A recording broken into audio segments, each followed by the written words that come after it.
Wow, guess what? We've got a question from one of our viewers, and we're going to answer it this week. What are we talking about? Stick around, let's find out next.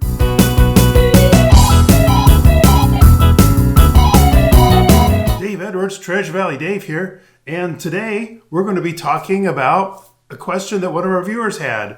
And let's get into that, but first, I want to remind you that if you're thinking that Idaho might be the place that you want to move to, give us a call, text, email, whatever. Find out if maybe this is the right place. We've all made that relocation journey, and we're all very thrilled that we're right here in the Treasure Valley.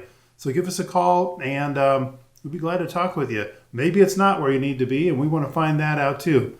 So also, if you like this video, please go ahead and subscribe. That helps out so much. Like it, and then maybe share with somebody else that needs to see this.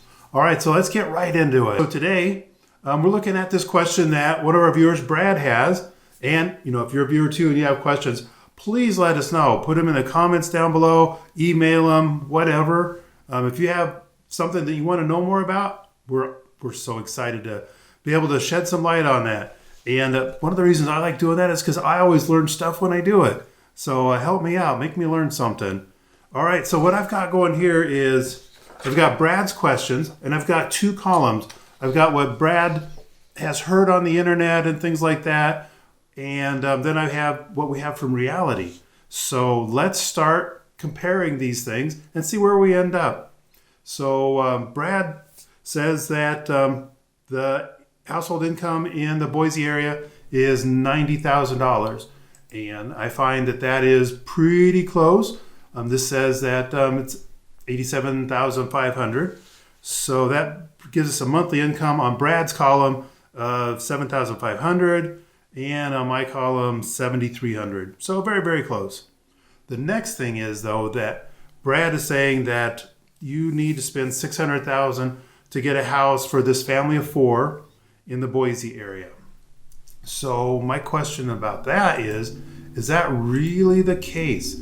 So I did a search, and I searched for Boise properties that are on the market between $100,000 and $600,000, a 3-bedroom, 2-bath, something normal for a family of four.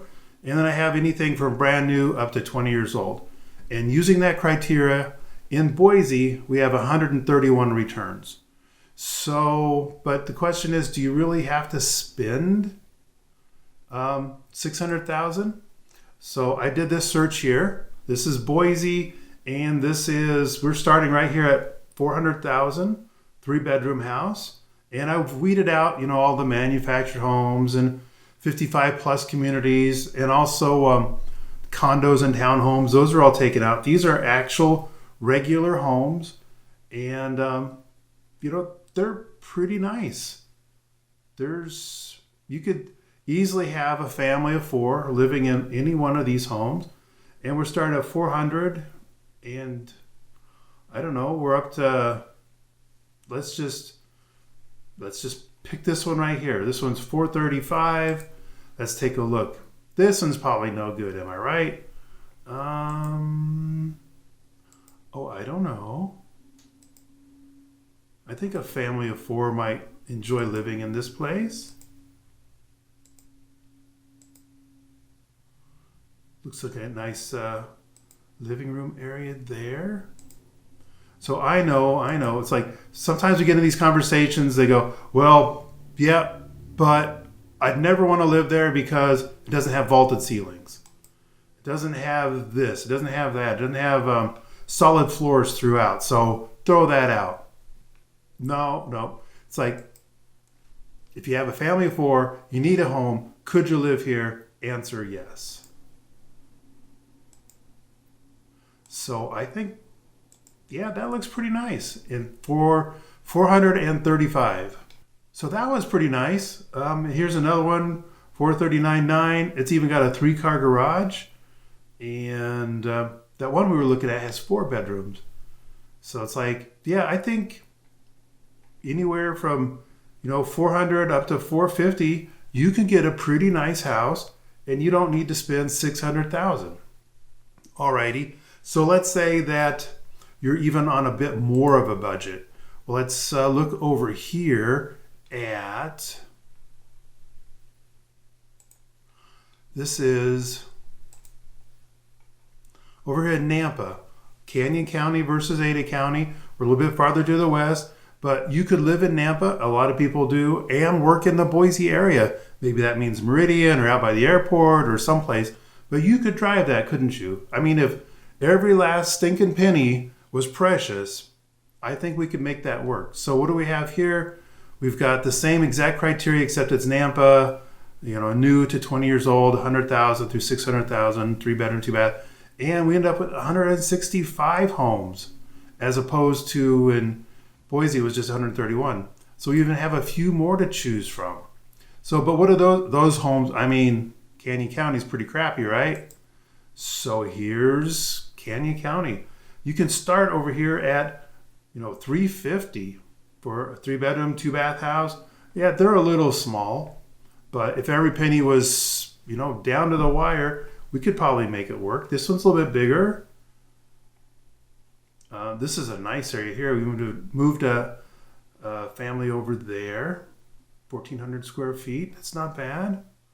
So we're not even up to 400,000 yet. And these are pretty darn nice looking houses. Could you and your family of 4 live there? And check this one out. This one here is brand new. Never been owned before. So, brand new. This is a CBH.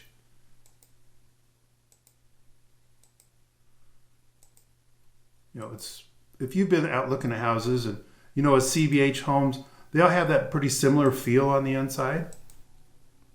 But if every penny was precious and you needed to move your family of 4 someplace so you could work in Boise, could you live here? It's even got the vaulted ceiling and the nice big island in the kitchen. I'm going to say yes, and we're not even up to 400,000 yet. So let's do our comparison then. At 600,000 is what Brad said. I'm going to call it 425. I think at 425 you could find a really nice house somewhere in Boise, and maybe you could even get a little bit more house somewhere in Canyon County, like Nampa, for instance. So let's talk about the mortgage. Brad said 5% interest. I'll go along with that. Down payment, he said, is going to be given a 20% down. And ideally, if someone can do that, that's always nice, because that gets you out of having to pay a PMI, the private mortgage insurance, which brings your monthly payment down a little bit more. So let's take Brad's scenario, 600,000. This is what you're going to be looking at, 600,000, down payment 120, and then your payment's going to be, almost $2,600 a month. And the property tax here is a pretty close approximation. I looked up some homes in this price range, and owner occupied, and this is about what you'd be paying per month. So this is about what your payment would be in Brad's scenario, $2,500. And let's just go ahead and compare that to my scenario. So this is going to be, you're paying $425, which we already established, and get pretty nice houses, even brand new houses at that point. Down payment is $85. So what was it before? $120. So we've just saved you $35,000 in cash that you don't have to put down, because it's only $85,000 as opposed to $120,000.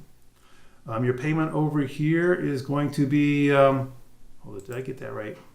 Oh no, $27.92 is your total payment. Sorry, I forgot to add all those in. So, and then over here, your total payment is a little over $2,000. So that's a little bit easier to digest. And then what should your payment be? Well, it should be, this says your average house should cost around 5 times your yearly income. So in that case, if in Brad's scenario, it should be like no more than $450,000. My scenario should be no more than $437,500. So we're pretty close there.